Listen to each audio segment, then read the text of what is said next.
آپ نے ہمیں بلایا اور اس اہم موقع پہ اور تاریخ اسلام کے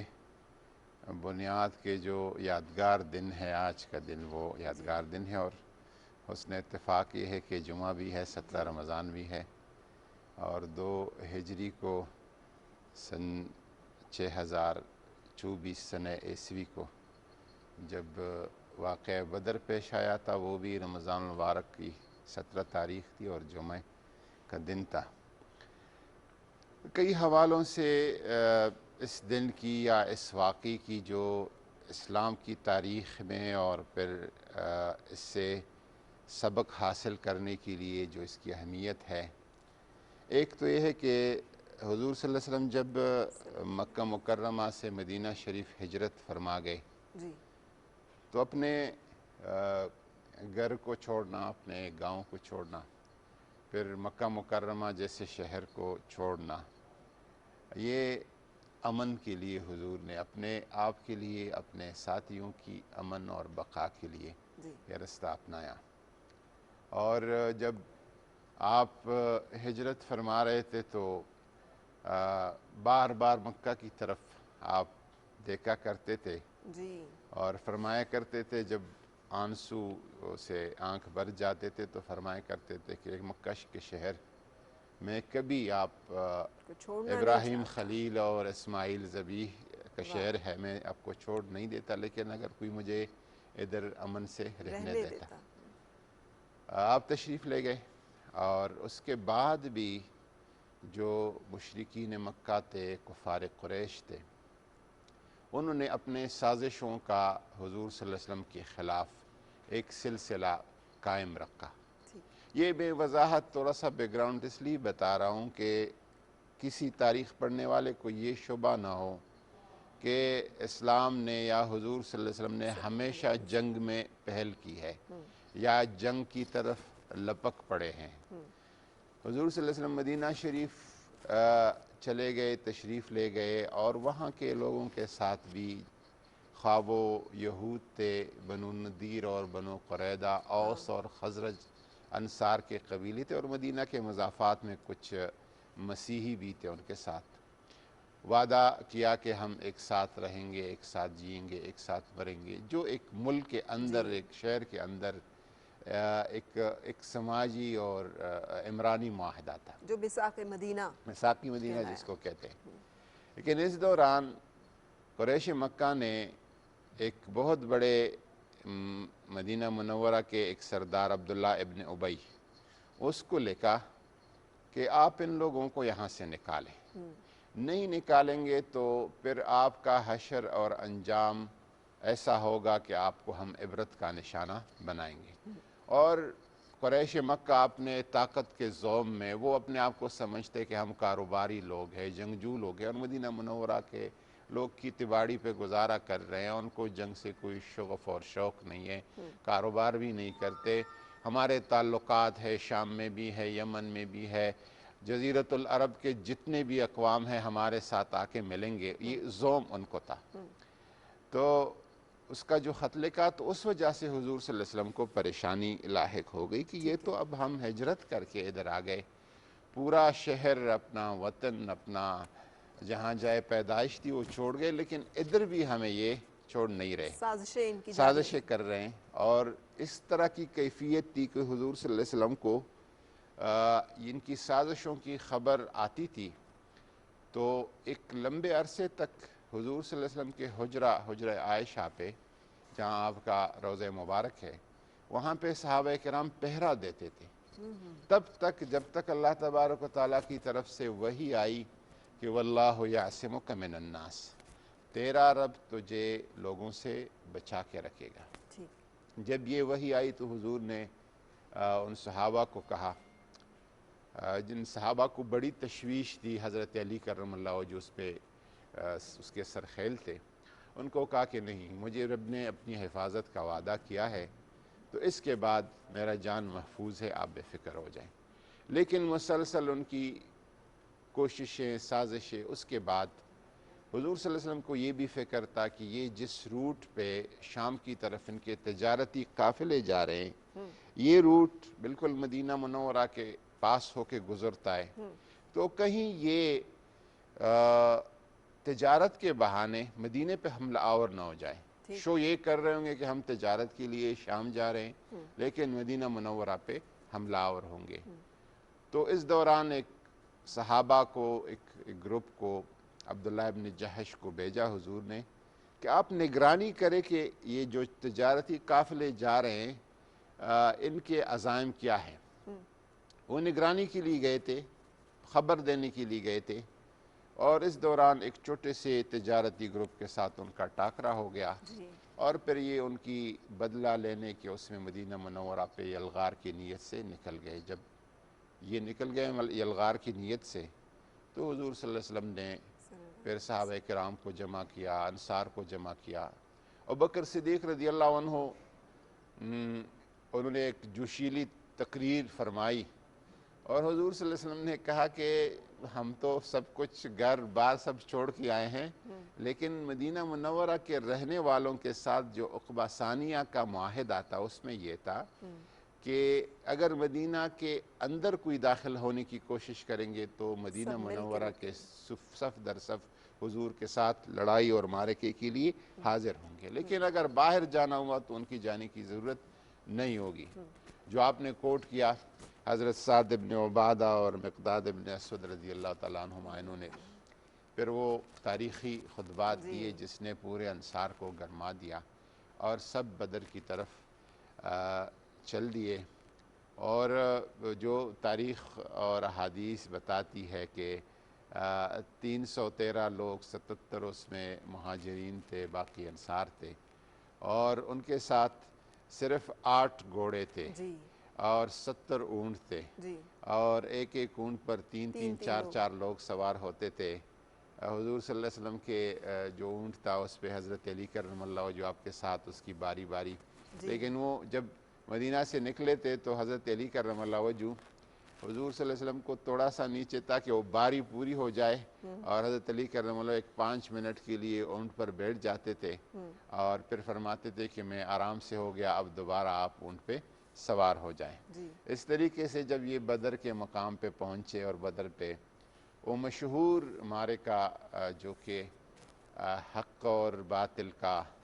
اور ظلمت اور روشنیوں کا اور اسلام اور کفر کا, جس نے تاریخ جو ہے رقم کی, بالکل صحیح. اور اللہ تعالیٰ نے ان کو جو اپنی طاقت اور اپنی قوت اور اس نشے میں دھتے ان کو اللہ تعالیٰ نے سکھایا کہ کس طرح توڑے سے لوگوں کو, کمزور لوگوں کو میں طاقتور لوگوں کو پر غالب کر دیتا ہوں. قرآن پاک نے مستکبرین اور مستضعفین اور اس اصطلاح کو بعد میں امام خمینی نے بہت استعمال کیا ہے اپنے انقلاب میں, کہ مستضعفین جس کو لوگ سمجھتے کہ بہت کمزور ہے, مستکبرین جو سمجھا جاتا ہے کہ بہت طاقتور ہے, کس طرح مستکبرین جو ہے وہ مستضعفین کے طاقت میں اللہ تعالیٰ ان کو قوت میں پہ غالب کر دیتا ہے. اور میں جب پڑھتا ہوں کہ حضور صلی اللہ علیہ وسلم جب غزوہ بدر کی رات اللہ تعالیٰ کے حضور گڑ گڑا کے روئے اور اللہ کو التجا فرمائی کہ اے میرے رب تو اپنا وعدہ پورا کر, اور وعدہ کیا تھا اللہ تعالیٰ کا, کتب اللہ لأغلبن انا ورسلی, اللہ نے یہ وعدہ کیا ہے کہ میں اور میرے رسول ہمیشہ غالب رہیں گے, تو اپنا وعدہ پورا کرے. اگر تیری مرضی ہے کہ اس دنیا پہ باطل غالب رہے, اور اگر تیری مرضی ہے کہ تیرا پھر کوئی عبادت کرنے والا نہ ہو, تو پھر لوگ نہ رہے تو پھر تیرا کوئی نہیں رہے گا. تو اس دوران ابوبکر صدیق رضی اللہ عنہ نے آپ کو فرمایا کہ آپ سے آپ کا رب کا وعدہ ہمیں یقیناً پورا ہوگا, اور وہی ہوا کہ اگلے دن حضور صلی اللہ علیہ وسلم نے بدر پہ پہنچتے ہوئے میدان میں اسے اپنے ہاتھ سے لکیر کھینچے کہ ادھر عقبہ ہوگا, ادھر عتبہ مرے گا, ادھر ابو جہل, ادھر شیبہ, ادھر ولید. حضور نے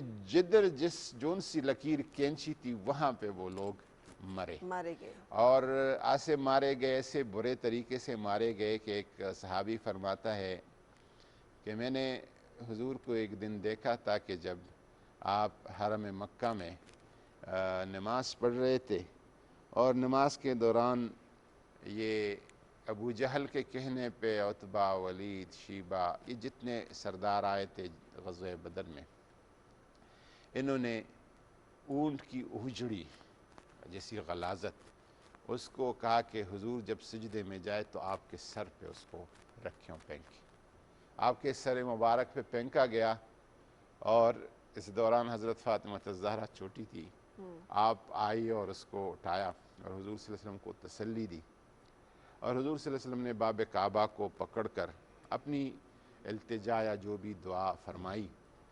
تو صحابی فرماتے کہ اس سارے لوگ جو اس وقت اس حضور صلی اللہ علیہ وسلم کا استہزاء کر رہے تھے اور یہ کام کر رہے تھے، ساروں کو میں نے دیکھا کہ بدر کے مقام پر اوندی منہ قتل ہو کے پڑے ہیں اور مچھر اور مکھی ان کے چہروں پہ بنبنا رہے ہیں اور تعفن ان کے بدن سے اٹھ رہا ہے۔ یہ ہمیشہ مستکبرین کا، جو اللہ کے بندوں کا مذاق اڑاتے ہیں اور اللہ کے حبیب صلی اللہ علیہ وسلم کے ساتھ جس نے ٹاکرا لیا، ہمیشہ ان کا یہی۔ ابو لہب حالانکہ شریک نہیں ہوا ڈاکٹر صاحب، لیکن اس کے ٹھیک 3 دن کے بعد طاعون کی بیماری سے، طاعون کی بیماری سے ابو لہب کے ساتھ وہ ہوا، اس موقع پہ آیا نہیں تھا۔ یہ سارے لوگ، اور اس معرکے میں حضور نبی کریم صلی اللہ علیہ وسلم نے، اس کے صحابہ کرام نے، دائیں طرف ابوبکر صدیق رضی اللہ عنہ کھڑے ہیں، بائیں طرف حضرت مولا علی کرم اللہ وجہ کھڑے ہیں، ابوبکر صدیق رضی اللہ تعالیٰ عنہ کے ساتھ حضرت جبرائیل 1000 ملائک کے ساتھ، اور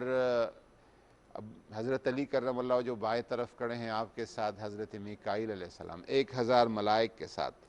اور حضرت اسرافیل علیہ السلام آپ کے پیچھے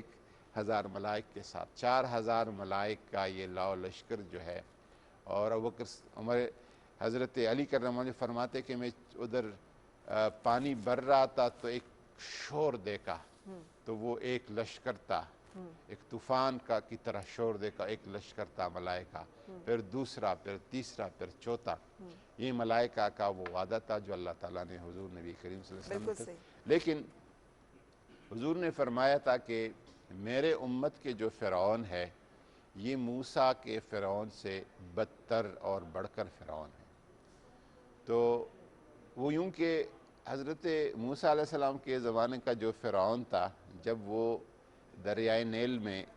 تباہ ہو رہا تھا، غرق ہو رہا تھا، تو اس نے معافی مانگنے کی کوشش کی، آمنت برب موسیٰ و ہارون، اس نے آخری ایک کوشش کی،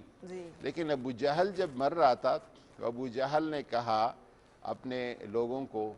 کہ جب میں مر جاؤں تو میرے مونچھوں کو تاؤ دے دو اور مجھے میرے سر کو حضور کے سامنے رکھو تاکہ میرے مونچھوں کے روب سے وہ مرعوب ہو جائے۔ آخری الفاظ ابو جہل کہتے ہیں، اسی حضور نے فرمایا کہ میرے امت کے فرعون جو ہے یہ موسیٰ کے فرعون سے بدترین فرعون ہے۔ یہ معرکہ جو بدر کا ہے، اس لیے حقیقت میں اسلام کی جو بنیاد ہے اس معرکے نے رکھی ہے۔ ڈاکٹر صاحب ہم کنٹینیو کریں گے، اس میں بہت سارے اینگلز ایسے ہیں جس کے بارے میں ہم آپ کی گفتگو انٹرپٹ کرنے کو دل نہیں کر رہا، جس طرح سے آپ یہ واقعہ سنا رہے ہیں تفصیل میں، لیکن ساتھ ساتھ نعت رسول مقبول صلی اللہ علیہ وسلم اور سید منظور الکونین ایک ایسے ہمارے ثنا خوان ہیں کہ اللہ تعالیٰ ان کی درجات بلند فرمائے، کہ انہوں نے اتنی خوبصورت ثنا خوانی کی اور اسی سلسلے کو لے کے ان کے صاحبزادے آگے چل رہے ہیں۔ تو آج ہمیں جوائن کیا صاحبزادہ سید سلمان کونین نے، شکریہ۔ اور کون سی نعت رسول مقبول صلی اللہ علیہ وسلم؟ میں سب سے پہلے آپ کا بڑا مشکور ہوں، آپ نے مدعو کیا۔ میں اپنے والد گرامی کا ایک پڑھا ہوا بہت ہی مشہور معروف کلام، اس کے چند اشعار پیش کرتا ہوں۔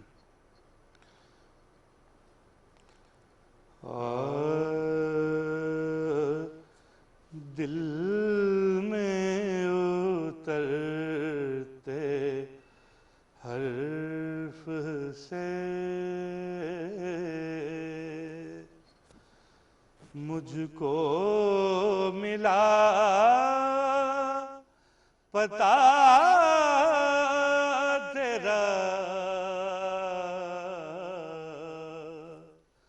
معجزہ حسن صوت کا، زمزمائے صدا تیرا،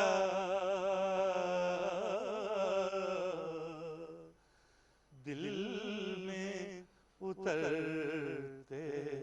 حرف سے سنگ زنوں میں گر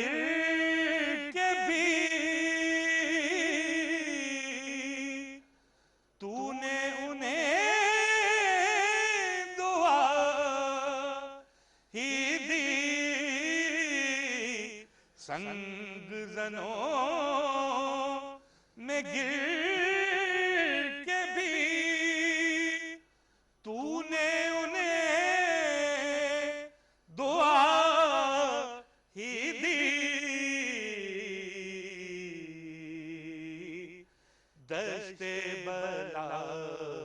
سے بارہا گزرا ہے قافلہ تیرا دشت بلا سے بارہا گزرا ہے قافلہ تیرا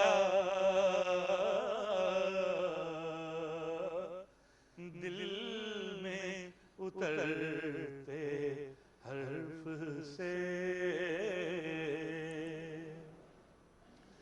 اے میرے شاہ شرق و غرب نان جمی غذا تیری اے میرے شاہ شرق و غرب نان جمی غذا تیری اے میرے بوریا نشین سارا جہاں گدا تیرا دل میں اترتے حرف سے میرا تو کائنات میں تیرے سوا کوئی نہیں میرا تو کائنات میں تیرے سوا کوئی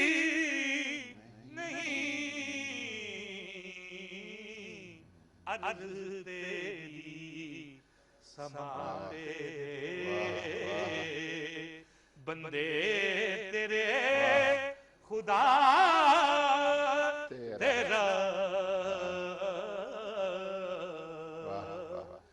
دل میں اترتے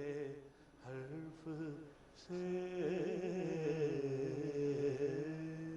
سبحان اللہ ماشاءاللہ عمدگی کلام اور اس کے ساتھ ساتھ خوش الحانی دونوں قابل تعریف. بہت شکریہ. اتنا خوبصورت کلام جو ہے رسول پاک صلی اللہ علیہ وسلم کی مدحت اور شان بیان کرتا ہوا آپ نے ہمارے ساتھ شیئر کیا. جیسا کہ آپ کو علم ہے کہ کووڈ کی صورتحال جو ہے وہ خطرناک تر ہوتی جا رہی ہے اور اس کی وجہ ہماری بے احتیاطی ہے. صدر پاکستان بحیثیت ہیڈ آف اسٹیٹ ایک پیغام دے رہے ہیں اور ہمیں چاہیے کہ ہم ان کے پیغام کو نہ صرف دھیان سے سنیں